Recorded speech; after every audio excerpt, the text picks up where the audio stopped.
ஒரு மனிதனுக்கு வைராகியம் ரொம்ப ரொம்ப ரொம்ப முக்கியமானது. வைராகியம் இல்லைன்னா அந்த மனிதன் அடுத்த கட்டத்துக்கு போகவே முடியாது. குறிப்பாக வைராகியம் எல்லா மனிதனுக்கும் தேவை. குறிப்பாக யாருக்கு அதிகமான வைராகியம் தேவை அப்படின்ற ஒரு விஷயம். எங்கே நீ தோற்கடிக்கப்படுகிறாயோ, எங்கே நீ அவமானப்படுத்தப்படுகிறாயோ, எங்கு உன்னை துரத்தி அடிக்கிறார்களோ அங்கேருந்து தான் உன்னுடைய வைராகியத்தை தொடங்கணும் அப்படின்னு தான். ஒரு வட மாவட்டத்தில் மிகவும் பின்தங்கிய ஒரு பகுதியில் வானம் பார்த்த பூமியாக இருக்கக்கூடிய ஒரு நிலத்தில் ஒரு குடியிருப்பு பகுதியில் ஒரு ஊரில் வாழ்ந்த ஒரு 19 வயது இளைஞனுடைய கதை இது. ஒரு நிஜமான ஒரு கதை. சில விஷயங்கள்லாம் மாற்றப்பட்டு ஒரு 19 வயசு பையன், ஒரு ட்ரையான ஏரியா, வானம் பார்த்த பூமி தான், மானாவாரி பயிர் தான். அங்கே ஒன்றும் பெரிய பயிர் இதெல்லாம் கிடையாது. பல பேர் ஊர்லேருந்து வெளியே போய் பெங்களூரு, அப்புறம் சித்தூர், இந்த மாதிரி ஊருக்கெல்லாம் போய் வேலை பார்க்குறவங்க உண்டு. பெரிய வருமானம் கிடையாது அந்த ஊரில். எல்லாம் அங்காளி பங்காளி தான். ஒரு ஊரே பார்த்தீங்கன்னா சொந்தக்காரன் தான். மாமா மச்சான் அங்காளி பங்காளி இப்படி இருக்கிற ஒரு 19 வயசு பையன் படிச்சுட்டு வரும்பொழுது அவனுடைய அப்பாவும் அம்மாவும் ஒரு கூலி வேலைக்கு போய் எதிர்பாராத விதமாக 2 பேரும் இறந்து போகிறார். இது அதிர்ச்சியிலேருந்து தாங்க முடியல. அவன் ஒரே பையன், வேற யாரும் சொந்த பந்தங்கள்லாம் இருக்காங்க. ஒரு தாய் தகப்பன் நிழல்லே வாழ்ந்தவன் அவன். அவனுக்கு எல்லாமே பூஜ்ஜியம் ஆகிடுது. சுற்றி ஒன்றுமே தெரியல. அந்த நிகழ்வுலேருந்து அவனால் மீள முடியல. அவங்க எல்லாரையும் எடுத்து போட்டாங்க. சொந்தக்காரெல்லாம் ஆறுதல் சொல்கிறாங்க, இந்த பையன் எப்படி இருப்பானோ ஏதா இருப்பானோ, எங்கேயோ போய் படிச்சுக்குப்பான்னு சில பேர் சொல்கிறாங்க. சில பேர் எங்கள் வீட்டில் சாப்பிடுன்றாங்க. இவனுக்கு பெரிய நம்பிக்கையெல்லாம் வருது. என்னன்னா எல்லாம் அந்த ஊரில் இருக்கிறவங்கள யார், ஒரு பக்கம் பங்காளி, ஒரு பக்கம் மாமன் மச்சான், ஒரு பக்கம் சித்தப்பா பெரியப்பா, எல்லாம் அப்படி தான் இருக்காங்களே கண்டி. அந்த ஆறுதல், அந்த பிணம் சுடுகாடு போய் எரிக்கப்படும் வரை மட்டும்தான். பிற்பாடு அவனை அந்த திண்ணையில் கூட உட்கார விடல. இது நடந்தது. ஒரு 19 வயசு பையனுக்கு எப்படியாப்பட்ட ஒரு மனநிலை இருக்கும் பாரு. மீசை முளைக்காத ஒருத்தன் கதவடிக்கப்படுது. ஒரு வேளை சாதம் நீங்கள் சாப்பிட்றதுல கொடுக்கலாம், ஏதாவது ஒரு வேலை வாங்கலாம், அவனை படிக்க வைக்கலாம், அவனை ஒரு பையனை தத்து எடுத்துக்கலாம். இதுதாங்க மனித மனம். என்னென்னோ சொல்கிறாங்க, என்னென்னோ காரணம் சொல்கிறாங்க. வெளியே பூட்டு போட்டிட்டு வீட்டுக்குள்ளே இருக்கிறாங்க. இவனுக்கு எப்பவுமே உங்களுக்கு பார்த்தீங்கன்னா ஒரு சின்ன பசங்களை விட ஒரு நடுத்தர வர்க்கத்தை தாண்டி அந்த இளம் பருவம் அறியாமல இருக்கிற வயசுல இல்லை, அதில் தான் பயங்கரமான ஒரு கோபம் வரும். என்ன சொல்கிறது, ஒரு என்ன பண்ணுறோம்னு தெரியாத ஒரு குணம் வந்துடும். ரொம்ப அவமானப்பட்டு போயிடான். தாய் தந்தையை நினச்சி ரொம்ப இது பண்ணுறான். வறுமையான சூழ்நிலையில் நம்மளை அப்படி இந்த குருவிங்க மழை காலத்தில் தன் குஞ்சுகளை அடகாத்து அப்படி நிற்கும் பாருங்க இந்த ரெக்கைக்குள்ள. அப்படி வளர்த்தவங்க கிளம்பலாம் போடான்றான். புடைக்க வழி இல்லையான்னா மதுரைக்கு வழி வாயிலன்னுவாங்க. இப்போ கூகுள் மேப் இல்லாத காலகட்டத்தில் இது ஒரு பழமொழி. மதுரைக்கு எப்படி போகிறது அப்படின்னா வாயில தான் கேட்டுக்கிட்டே போவோம். மதுரை எப்படி போகணும்னு கேட்டு போக வேண்டியதான். அது மாதிரி புழைக்க தான் வழி இல்லையாண்ணா, உழைப்போம் வா அப்படின்னு சொல்லி ஒரு பெருநகரத்துக்குள் போகிறான் அவன். இந்த ஊரை தாண்டி பெருநகரம் அவனுக்கு ஒரு புது இதுவாக இருக்குது. சென்னை மாதிரியான ஒரு பெருநகரம் அவனுக்கு பெரிய பிரமிப்பாக இருக்குது. கண்ணை கட்டி காட்டில் விட்ட மாதிரி இருக்குது. பசி கண்ணை அடைக்குது. எல்லாருமே புதிய முகங்கள். எவன் நல்லவன் எவன் கெட்டவன் தெரியல. எங்கே போய் நின்று கேட்டாலும் வேலை கேட்டால் இல்லைன்றான். உனக்கு ஐடி ப்ரூஃப் இருக்கான்னு கேட்குறான். யாராவது ரெக்கமெண்டேஷன் இருக்குதான்னு கேட்குறான். நீ எங்கேருந்து வரன்னு எனக்கு தெரியலன்றான். அவனை பார்க்கும்போது ஒரு குற்றவாளி மாதிரியே பார்க்குறான். என்ன சொல்கிறது, ஒரு சந்தேக பார்வையோடு பார்க்குறான். இப்படியாப்பட்ட மனிதர்கள் இதுக்கு முன்னே அவன் பார்த்ததே கிடையாது. ஏன்னா அவனோட தாய் தந்தையருடைய நிழல்லையே வளர்ந்தவன், ஒரே ஒரு கிராமத்திலே வளர்ந்தவன், அவனுடைய வாழ்க்கை அதுக்குள்ளேயே இருந்தவன். அவரான் ஒரு கட்டத்தில் பசியை தாங்க முடியல. தண்ணி எவ்வளோ நேரம் தான் குடிச்சிட்டு இருக்க முடியும், ஒன்றுமே பண்ண முடியல. துணிஞ்சு ஒரு ஹோட்டலுக்குள்ளே புகுந்துடுறான். மணிகண்ட விலாசன்ற ஒரு ஹோட்டலுக்கு போயிடுறான். போய் உட்காந்துடுறான் டேபிளில். உட்காந்தவொடனே ஏதோ ஒன்று எடுத்து வைக்கிறாங்க. அந்த பரபரப்பு அவன் சாப்பிட்ற வேகத்தை சப்ளையர் கண்டுபிடிச்சிட்டான். சரி ரைட்டு, தம்பி காசு இல்லாமல் வந்திருக்கிறாரு, அடிக்கிறாரு இன்னைக்கு அப்படி முதலாளியை பார்க்குறான். முதலாளி அவர் பாட்டு கல்லாவில் இருக்காரு. சரி இன்னைக்கு ஒருத்தன் சிக்கனா அப்படின்னு ரேஞ்சில் முடிச்சு கையெல்லாம் கழுவின பிறகு ஒரு பில் எடுத்து நிறுத்துறாரு. நின்ன உடனே திருதுன்னு முடிக்கிறான். கவுண்டர் காமிக்கிறார். கல்லாப்பட்டி முதலாளி இருக்கிறதுவை அந்த சப்ளையர் காமிக்கிறார். கையை காமிக்கிறார். போ அப்படின்னு போய் வைக்கிறான். வச்ச பிறகு என்ன பண்ணுறான், அவர் அப்படியே பார்க்குறாரு. தன்னுடைய மேல் சட்டையை கழட்டுறான். டே நில்றான்றார். காசு கொடு இல்லைன்னா பதில் சொல்லு, மேல் சட்டையை எதுக்கு கட்டுற? காசு இல்லைங்க, இந்த சட்டையை கொடு. இந்த சட்டையை வச்சு நான் என்ன பண்ணுறதுன்னு 10 பைசா கூட தேராது. இதை வச்சு நான் என்ன பண்ணுறது? அவன் பார்க்குறான். பார்த்தோன்னே அவனுக்கு ஒன்றும் புரியல. எந்த ஊருன்றார், ஊரை சொல்கிறான். என்னன்ற சூழ்நிலையை சொல்கிறான். இந்த மாதிரி கதையெல்லாம் நான் நிறைய கேட்டேன். நான் இந்த கதையை வச்சு ஒரு 10 படம் எடுக்கலாம் அப்படின்றார். இது கதை இல்லைங்க, என் வாழ்க்கையில் நடந்ததுன்னா யாருமே நம்ப மாட்டேன்றாங்களேன்னு கோவப்படுறான். கண்ணீர் விடுறான். இந்த ஊரில் என்ன எல்லாரும் மறுத்து போனவங்களான்றான். நீ ஊருக்கு புதுசான்றான். அந்த ஓனர் கேட்குறாப்புல. ஆமான்னு. இங்கே அப்படி தான் அந்த பெருநகரத்தில், இந்த மாநகரத்தில் எல்லா மனிதர்களும் வருவாங்க. எல்லாருமே உன்ன மாதிரி வெள்ளந்தியா இல்லை கிராமத்தில் வந்த மனிதர்களா நீ நினச்சிடாத. பல ஊர்லேருந்து வந்த, பல தண்ணி குடிச்சு வளர்ந்தவன் இங்கெல்லாம் இருக்கிறான். வந்து கொஞ்சம் அசந்தினா உன்னே தூக்கி சாப்பிட்ருவான். நீ சொல்கிற கதையெல்லாம் நானும் நம்ப மாட்டேன். அழுகுறான். வேற வழி கிடையாது, என்கிட்ட சாப்பிட்டதுக்கான ஒரு 5 இட்லிக்கான காசு என்கிட்ட கிடையாது, என்ன வேணாலும் பண்ணிக்கன்றான். என்ன வேணாலும் பண்ணிக்கன்னு சொல்கிற இடத்துல வந்து அவருக்கு கோபம் வருது. வந்து என்ன வேணாலும் வேலை செய்கிறேன் அப்படின்னு வேலை கேளு, என்ன வேணாலும் பண்ணிக்கணும்னு பண்ணிக்க அப்படின்னு சொல்கிறது எந்த விதத்தில் இவனுக்கு முகம் மாறுது. உண்மையிலேயே வேலை கொடுங்கன்றான். நீ போய் இஷ்டம் போல வேலையை செய், நீ ஆரம்பி, பாத்திரம் தொழுக்கு, தண்ணி அரைச்சி ஊற்று, அப்புறம் வந்து சப்ளை பண்ணு, என்ன வேணாலும் பண்ணு போன்றார். அன்றைக்கி தொடங்குறான் அந்த வேலையை. வந்து அந்த ஹோட்டலுக்குள்ளே ஆரம்பிக்கிறான். அந்த சப்ளையர் பார்க்குறாரு, ரைட்டு புது வரவு, நீ அந்த இட்லியை வேகமாக சாப்பிடும் போதே நினச்சியா நீ வந்து இங்கே வந்துடுவ அப்படின்ட்டு ஆரம்பிக்கிறான். அந்த முதலாளி பார்க்கும்பொழுதெல்லாம் வந்து ஒரு என்ன சொல்கிறது, அந்த பார்வையில் நெருப்பள்ளி கொட்டுறாரு. அந்த கிட்ட நெருங்க விடல. இவன் தூங்குறது பார்த்தீங்கன்னா ஒரு 3 மணி நேரம் தான். உழைக்கிறது வெடிக்காலம் 3 மணிக்கு எழுந்துக்கிறான். கிரைண்டரில் மாவு ஆட்டுது, இவன் தான் பார்த்துக்கிறான். மோட்டர் நிறுத்துறான், சுத்தம் பண்ணுறான், மறுபடியும் இது பண்ணுறான். நைட்டு போய் படுக்கிறது வந்து 1 மணி ஆகுது. இடைப்பட்ட ஒரு 2 மணி நேரம் தூக்கம் தான். ஆனால் 3 வேளை சாப்பாடு கிடைக்குது, ஒரு நிம்மதியான ஒரு வாழ்க்கை இருக்குது. தூக்கம் கம்மியாக இருந்தால் கூட பரவாயில்ல. எங்கே போய் திக்கற்றவனுக்கு தெய்வம் துணைன்ற மாதிரி திக்கு இல்லை எனக்கு, எங்கே வேற வழியே கிடையாது. முதலாளி வந்து கடுமையாக நடந்துக்கிறாப்புல, திட்டுறாப்புல. இவனை மட்டும் கிடையாது, எல்லாரும் திட்டுறாங்க. இந்த ஒரு 3 மணி நேரம் ஒரு 3 மணி நேரம் இவங்க கூடி இந்த சப்ளையரு, அப்புறம் இந்த ஹோட்டலில் வேலை பார்க்குறோம், எங்கெங்கே ஊர்லேருந்து வந்தவங்க இப்போ பேசும்போது தமாஷா பேசிக்கிட்டு இது பண்ணும்போது அந்த தூங்குறதுக்கு ஒரு 1/4 மணி நேரத்துக்கு முன்னாடி பேசிக்க ஆரம்பிக்கிறாங்க, இது பண்ணுறாங்க. எல்லாரும் அந்த முதலாளி மேலே திட்ட ஆரம்பிக்கிறாங்க. ஒரு கல் நெஞ்சம் படைச்சவன் அவன், இவன்லாம் இறக்கமே இல்லாதவன், இப்படியா சொல்லிக்கிறாங்க. இவனுக்கு வந்து என்னன்னா அந்த முதலாளி மேலே ஒரு இது தெரியுது.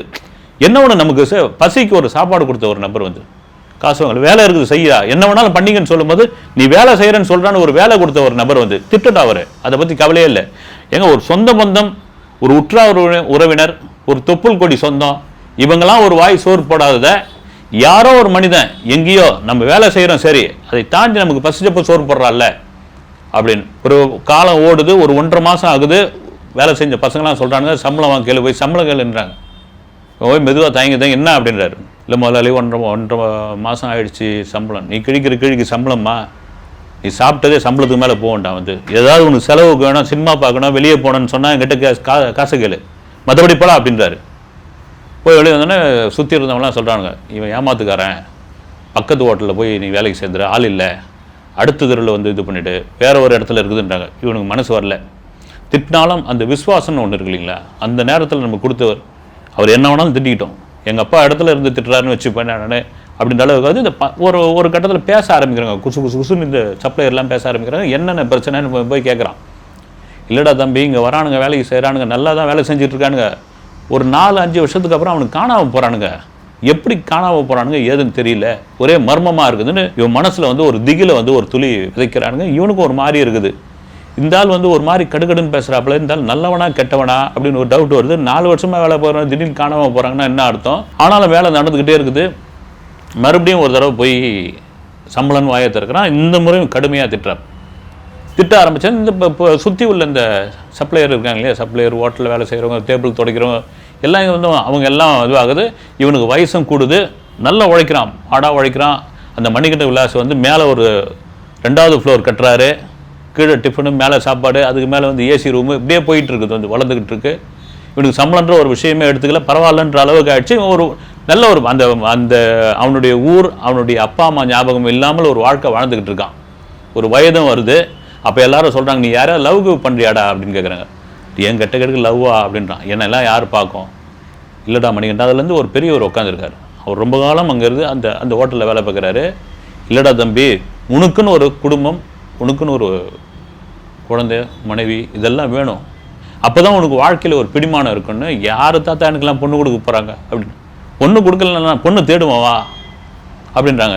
அப்போ தான் அவனுக்கு உணர ஆரம்பிக்கிறான், நம்ம சொந்தத்தை வந்து நம்ம ஊருக்குள்ளே தேடிக்கிட்டு இருந்தோம், இந்த சொந்தம் எல்லாம் இங்கே இருக்குது, ஒரு ஹோட்டல் அறைக்குள்ளே அடைபட்டு கிடக்கிறது, அதுவும் ஒரு சமையல் கூடத்தில் ஒரு படுக்கிற இடத்துல இவ்வளோ சொந்தம் நமக்கு இருக்குது, யார் சொல்லுவாங்க? வந்து வாங்க பொண்ணு பார்க்க போகலாம் அப்படின்னு அந்த பெரியவர் கூப்பிட்றாரு. இவங்க எல்லாம் கிளம்புறப்போ ஒரு பெரிய சந்தோஷம் அவனுக்கு. அது காரணம் என்னென்னா, தனக்கு ஒரு குடும்பம், ஒரு மனைவி, இதெல்லாம் வரப்போகிறது அப்படின்ற ஒரு பெரிய மகிழ்ச்சி. ஓனர் கேட்குறாரு, என்னடா எங்கடா போகிறீங்க அப்படின்னு. இவருக்கு மணிகண்டனுக்கு பொண்ணு பார்க்க போகிறேன் அப்படி ஒரு மாதிரி அப்படி சிரிக்கிறாரு. போகிற இடத்துல அந்த தரகர் வந்து சொல்கிறார், ஒரு ஊர் தள்ளி ஒரு சின்ன ஊர், ஒரு கிராம பகுதி போனோடனே ஒரு நடுத்தரமான ஒரு குடும்பம். அந்த குடும்பத்தில் அப்போ தரகர் என்ன சொல்கிறேன், ஐயா நீ பாட்டு இருக்கிறதுலாம் உளராத, நான் வேறு விதமாக சொல்லி வச்சுருக்கிறேன், பொண்ணு கிடைக்கிறது ரொம்ப கஷ்டம், நீ பாட்டு எது இது பண்ணாதுன்னு பக்கத்தில் இருந்து அவங்க கூட வேலை பார்க்குறவங்க அந்த பெரியவர்லாம் சொல்கிறாங்க, இப்போ பொண்ணு கிடைக்கிறது அவ்வளோ எதுவும் கிடையாது, நம்மளை மாதிரி ஹோட்டலில் வேலை பார்க்குறவனுக்கு பொண்ணும் கொடுக்க மாட்டானுங்க. தரகர் என்ன சொல்லியிருக்காதுன்னா இவன் மனசு அதை தாங்கலை வந்து. காரணம் என்னன்னா வறுமையில் நேர்மை அப்படின்ட்டு ஒன்று இருக்கு இல்லைங்களா, அது ரொம்ப ரொம்ப கஷ்டம். நீங்கள் எப்போவுமே வந்து வறுமையில் நேர்மையாக இருந்து வென்னுட்டிங்கன்னா வாழ்க்கையில் உங்களை ஜெயிக்கிறதுக்கு ஆளே கிடையாது. எங்கே நேர்மை தப்பி போயிடும்னா வறுமையில் தான் நேர்மை தப்பி போயிடும். இவன் உட்காடுறான், பேசுகிறாங்க, எல்லாத்தையும் பண்ணுறாங்க, தரகர் என்ன சொன்னாலும் தெரியல, அவ்வளோ பெரிய மரியாதை கிடைக்கிறது. கடைசியாக அவங்க கேட்பாங்களே பொண்ணு வீட்டுக்காருங்க என்னப்பா வேலை பார்க்குற அப்படின்னு. அவன் வந்து தரகர் பேச ஆரம்பிக்கிறார். இவன் சொல்கிறான், நான் ஒரு ஹோட்டலில் வேலை பார்க்குறேங்க, எச்ச கிளாஸ் எடுக்கிறேன், எச்சத்தட்டு எடுக்கிறேன், டேபிள் துடைக்கிறேன், நல்லா சம்பளம் கொடுக்குறாங்க, பார்த்துக்கிறாங்க, அங்கேயே தங்குறேன். அடுத்த கட்டமாக எனக்கு வந்து வேறு ஒரு ப்ரொமோஷனோ கல்யாணம் ஆகும்போது வந்து நான் சூப்பர்வைசர் ஆகலாம், சப்ளையர் ஆகலாம், ஏதாவது ஒன்று ஆகலாம் அப்படின்போது அவங்க முகம் மாறுது வந்து. எந்த பொண்ணுக்கு வந்து நான் எச்ச கிளாஸ் எடுக்கிறேன், எச்சத்தட்டு எடுக்கிறேன் ஒத்துப்பாங்களா வந்து? யார் கொடுப்பாங்க வந்து? நியாயமான ஒரு விஷயம் தானே வந்து. கிளம்புடான்றாங்க. நீங்கள் முதல்ல கிளம்புனோடனே கூட வந்தவங்களாம் தலையில் அடிச்சு, அடப்பா இவ்வளோ நல்லவனாக இருக்கிறியே வந்து, உனக்கு பேர் வந்து ஹரிச்சந்திரன் வச்சுருக்கலாம் அப்படின்னு நினச்சிலாம் தரகர் அடிச்சுன்னு போகிறாரு. என்னடா பொண்ணு என்னடா ஆச்சு அப்படின்னு முதலாளி கேட்குறாரு. நடந்த உண்மையை போய் ஒருத்தர் சொல்கிறான் வந்து, அநியாயத்துக்கு நல்லவனாக இருக்கிறான் முதலாளின்னு. அப்படியே பார்க்குறாரு அவர். பார்த்து முடிச்சோன்னே நாட்கள்லாம் ஓடின பிறகு இவங்க இப்போ சுற்றி இருக்கிற ஆட்கள்லாம் பெரிய இன்ட்ரெஸ்ட் எடுத்துக்கல. ஏன்னா ஒரு கல்யாணத்துக்கு ஒரு 1000 பொய் சொல்லி தான் கல்யாணம் பண்ணுவாங்க. இவங்க ஒரு பொய் கூட சொல்ல மாட்டேன், இவரு எங்கேருந்து கல்யாணம் கொடுப்பாங்க, நீ யார் இது, உனக்கு அப்பா அம்மா என்ன, அட்ரஸ் என்ன, இதெல்லாம் இல்லாமல் இருக்கும் பொழுது நீ ரொம்ப உத்தம செயலை மாதிரி பேசுறியன்ட்டு விட்டுறாங்க. அவனை விட்டுட்ட உடனே ஒரு நாள் திடுதுப்புன்னு வந்து முதலாளி வந்து ஒரு கார் எடுத்துகிட்டு வராரு வந்து, மணிகண்டா வாடா அப்படின்றாரு வந்து. இவனுக்கு பெரிய ஆச்சரியமாகிடுது. எப்போவுமே சிடுசடுன்னு இருக்கிற அந்த முதலாளி, எப்போவுமே கடுகடுன்னு இருக்கிற அந்த நபர் வந்து ஏறா கார்லன்றாரு. இவனுக்கு ஒன்றும் புரியல. உட்காடுறான். உட்காந்தோடனே அது போகுது வந்து ஒரு சிட்டியை தாண்டி ஒரு புறநகர் பகுதி. இந்த புறநகர் பகுதியில் ஒரு நிறைய குடியிருப்புகள், கடத்தெரு இதெல்லாம் இருக்குது. ஜேஜேன்னு ஒரு திருவிழா மாதிரி இருக்குது. இறக்கி விட்றாப்புல விட்டு இந்த கடத்தெரு வழியாக என்னென்ன கடை இருக்குதுன்னு போய் பார்த்துட்டு வா, எந்த கடை இல்லைன்னு போய் பார்த்துட்டு வான்றாரு வந்து. போகிறான். அவன் போயிட்டு ஒரு ரவுண்டு அடிச்சுட்டு வரான். இந்த கடையெல்லாம் இருக்குது, எந்த கடை இல்லைன்றாரு. ஹோட்டல் இல்லை முதலாளின்றான். இப்போ இங்கே ஹோட்டல் போட்டால் ஓடுமானா ஓஹோன்னு ஓடணும். ரைட்டு, ஹோட்டல் போடலாம், மணிகண்ட விலாஸ் முன்னொரு இது ஆரம்பிச்சிருவோம். ரைட்டு, எல்லா ஏற்பாடும் பண்ணு, ஒரு நாளைக்கு எவ்வளோ சாப்பாடு போவோம், வேலை டிஃபன் போவோம், நீ ஏன் ஒரு வாய்க்கணக்கு சொல்லுன்றாரு. சொல்கிறான். அவன் கரெக்டாக சொல்கிறான். அதெல்லாம் ஜட்ஜ் பண்ணக்கூடிய ஒரு ஆள் வந்து, இந்த ஹோட்டலை நீ பார்த்துக்கிறியா, நீ நல்லா வியாபாரம் பண்ணுவியா, உங்ககிட்ட பொறுப்பை படிக்க போகிறேன்றாரு. நான் பார்த்துக்கிறேன் முதலாளி, என் ஹோட்டல் மாதிரி நான் பார்த்துக்கிறேன், நீங்கள் அதெல்லாம் கவலையப்படாதீங்கன்னு. இவனுக்கு சந்தோஷம் என்னென்னா அடுத்த கட்டத்துக்கு நம்ம ப்ரொமோஷன் ஆகிட்டோமேனு. எவ்வளோ காலத்துக்கு நம்ம வந்து தொடச்சிக்கிட்டு இருப்போம், டேபிள் இது பண்ணிகிட்டு இருப்போம், மிஞ்சி போனால் எப்போயாவது சப்ளை பண்ண கூப்பிடுவாங்க வந்து. ஒரு இடத்துல நம்மளை பார்த்துக்க சொல்கிற ஒரு இடத்துல வந்து நம்மளை நம்பிட்டாருன்னு எனக்கு பயங்கர சந்தோஷம் ஆகிடுச்சு. வராங்க. திரும்ப வரும்பொழுது உங்கள் சொந்தக்காரெல்லாம் யாரும் இது வரைக்கும் பேசவே இல்லைன்னா, என் சொந்தக்காரெல்லாம் மறந்தே போயிட்டேன்றான் அவன். அந்த முதலாளிக்கிட்ட மறந்தே போயிட்டு, நீங்கள் தான் முதலாளி என் சொந்தன்றான். என்றைக்கு நீங்கள் கூப்பிட்டு நீங்கள் திட்டினாலும் என்ன முதல்ல கடுகடுன்னு காமிச்சாலும் எனக்கு 3 வேளை சோறு போடுறீங்கல்ல, உங்களை தவிர வேறு யார்? ஒரு வேளை சோறு போட முடியாததுக்காக தானே தென்னையில் வந்து உட்காரக்கூடாதுன்னு தண்ணி ஊற்றுனான். அவனா என் சொந்தக்காரன்னு. எவ்வளோ பேர் இருப்பாங்க உங்கள் சொந்தக்காரங்கன்னு வரும். ஒரு 250 பேர் இருக்கும், 36 குடும்பம் இருப்பாங்க அப்படின்னு. மொத்த பேரையும் கூப்பிடுன்றான். என்னதுன்னு? அந்த ஹோட்டல் உனக்கு தாண்டான்னு. உன் ஹோட்டல் தான் அது, மணிகண்ட விலாசம்னு உன் பேரை தான் வச்சேன். அந்த ஹோட்டல் உண்டு தான். காலையில் டிஃபனு, மத்தியானம் சாப்பாடு, நைட்டு டின்னர், 3 வேலையும் உன் சொந்தக்காரனுக்கு போடு. தங்குறவன் தங்கட்டும், கிளம்புறவன் கிளம்பிட்டோம். எவன் ஒன்று ஒரு வேளை சோறு போட மாட்டேன்னு சொன்னானோ அவனுக்கு வயிறார 3 வேளை சோறை ராஜ விருந்தா நீ பட. நம்ம மெனுவில் இல்லாத சாப்பாடெலாம் கூப்பிட்டோம்னா இவனுக்கு முகம் மாறி போயிடுச்சு. அது பழிவாங்குதல் இருக்கு இல்லையா, அது எத்தனை விதமான பழிவாங்குதல் இருக்குது. இதுவும் ஒரு வகையில் பழிவாங்குதல் தான். அதில் வந்து வித்தியாசமான ஒரு பழிவாங்குதல். அவனுக்கு தாங்க முடியல வந்து. ஒரு தாய் தந்தையர் இறந்து போன ஒரு சோகம் வந்து அந்த மறையறதுக்குள்ளவே விரட்டி அடித்த ஒரு ஊர், விரட்டி அடித்த அந்த உறவை திரும்ப கூப்பிட்றேன்னு சொல்லி வரானுங்க. அத்தனை பேர் வந்து வரானுங்க. நல்லா ஓஹோன்னு இருக்கடா, நான் அப்பயே நினச்சேன்டா நீ எதுவா வருவேன்னு. இவன் பார்க்குறான், கெத்தாக உட்காந்து இது பண்ணுறான். நீ முதலாளி தோரணையோடு இருறான்றாரு அந்த முதலாளி. நீ நீ பயப்படாத, ஏன்னா உன்ன மாதிரி தான் நானும் வறுமையிலும் சிறுமையிலும் அடிபட்டும் உதப்பட்டும் இந்த நிலைமைக்கு இந்த இதுவுக்கு வந்து நான் இந்த இடத்துக்கு வந்திருக்கிறேன். நான் ஒரு டெஸ்ட் வைப்பேன் வரவங்கிட்ட, இவன் தாக்கு பிடிப்பானா, 1 மாதம் இருப்பானா, 1.5 மாதம் இருப்பானா, 2 மாதம் இருப்பானான்னு. அதுக்கு தான் கடுகடுன்னு, அதனால தான் எரிஞ்சு விடுறது. ஓடி போனால் ஓடி போட்டேன்னு. தாக்கு பிடிச்சி இருக்கிறவனை நான் வந்து அந்த டெஸ்ட்டில் இவன் வந்துடுவான், மேலே வந்துடுவான். இவனுக்கு வந்து ஒரு தாம்பு கயிறு தேவையில்லை, பொட்டலம் கட்டுற ஒரு கயிறு இருந்தாலே போதும் மேலே ஏறி வந்துடுவான் அப்படின்ட்டு நான் வைக்கிற டெஸ்ட்டு அதில் நீ பாஸ் பண்ணிட்டேன். உன் கூட இருந்தவங்களாம் சொல்லியிருப்பாங்களே, இங்கே திடீர்னு 4 வருஷத்துக்கு அப்புறம் ஒருத்தன் காணாமல் போயிடுவான் அப்படின்னு. அப்படி காணாமல் போன எவன் இல்லை, எல்லாரையும் முதலாளி ஆக்கி விட்டுருக்கேன்னு. இவனுக்கு தாரையாக கண்ணீர் வடிது. இவனால் அழவே முடியும். பொதுவாக அவன் உனக்கு ஒரு பொண்ணும் பார்த்துருக்குறேன், நீ ஒரு குடும்பத்தோடு இந்த ஹோட்டலை வச்சுக்கிட்டு நீ ஒரு முதலாளி ஆகு, நீ ஆகு. அதே சமயத்தில் நீ அந்த முதலாளியாக அந்த கல்லாப்பட்டியில் உட்காந்தவொடனே உன் தலைக்கு மேலான ஒரு கர்வத்தை நீ கொண்டு வந்துடாத. ஐயோ இல்லைன்னு வந்துடும், அது ஆட்டோமேட்டிக்காக வந்துடும், வரக்கூடாது. உன்ன மாதிரியே எத்தனையோ பேர் வாழ வழியின்றி, உறவுகளால் துரத்தப்பட்டு, சாப்பாட்டுக்கு லோல் பட்டு, திறமை இருந்து, இதை தான் நீ முதல்ல பார்க்கணும். அவன் நிஜமான திறமைக்காரன், அவன் உண்மையாக உழைக்கக்கூடியவன், நாணயமானவன், நீ நம்பினா, அவனிடம் தெரிஞ்சா அவனை வளர்த்து இதே போல் அவனையும் நீ ஒரு முதலாளியாக்கு, நீ அடுத்த கட்டத்தில் வந்துடுவ. அப்படின் பொழுது இவன் நெடுஞ்சான காலில் விழுந்து கும்பிட்றான். அவர் காலில் விழுந்து கும்பிட்றான். நீங்கள் நான் மட்டும்தான் இருக்கணும், நான் மட்டும்தான் வளரணும்னு இல்லாமல் அடுத்தவனை இதான் மீன் பிடிக்க கற்றுக் கொடு அப்படின்னு தான். மீன் பிடிச்சி கொடுக்கறத விட மீன் பிடிக்க கற்றுக் கொடுன்ற மாதிரி நீ மட்டும்தான் என் காலத்துக்கு என் ஹோட்டலில் நீ காலகாலமாக இருக்கணும். சினிமாவில் சொல்லணும், சில அசிஸ்டன்ட் டைரக்டர்லாம் இருப்பாங்க, வந்து காலகாலமாக இருப்பாங்க, 30-35 வருஷத்துக்கு இருப்பாங்க. என்ன காரணம்? ஒன்று அந்த டைரக்டர் ஒன்று தெரிந்து போகிறதில்ல. இவங்க வெளியே போய் படம் பண்ணோம்னா ஒரு வேலை சக்ஸஸ் ஆகாமல் போயிடுச்சுன்னு வச்சுங்க, திரும்ப அசிஸ்டண்ட்டாக சேர முடியாது, திரும்ப ஒர்க் பண்ண முடியாது. ஒரு அசிஸ்டண்ட்டாக அசோசியேட்டாக ஒரு ஒரு ஒரு ஒரு மாத நம்பகமான ஒரு சம்பளம் வந்த பிறகு அதுலேருந்து வெளியே போக மாட்டாங்க.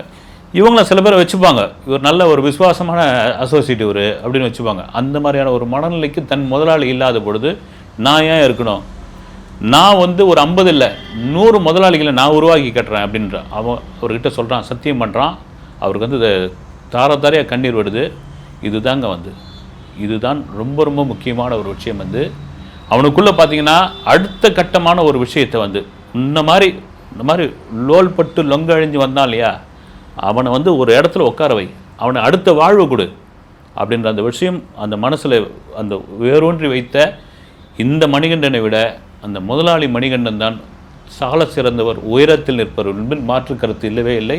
அடுத்த வீடியோவில் சந்திக்கிறேன். நன்றி.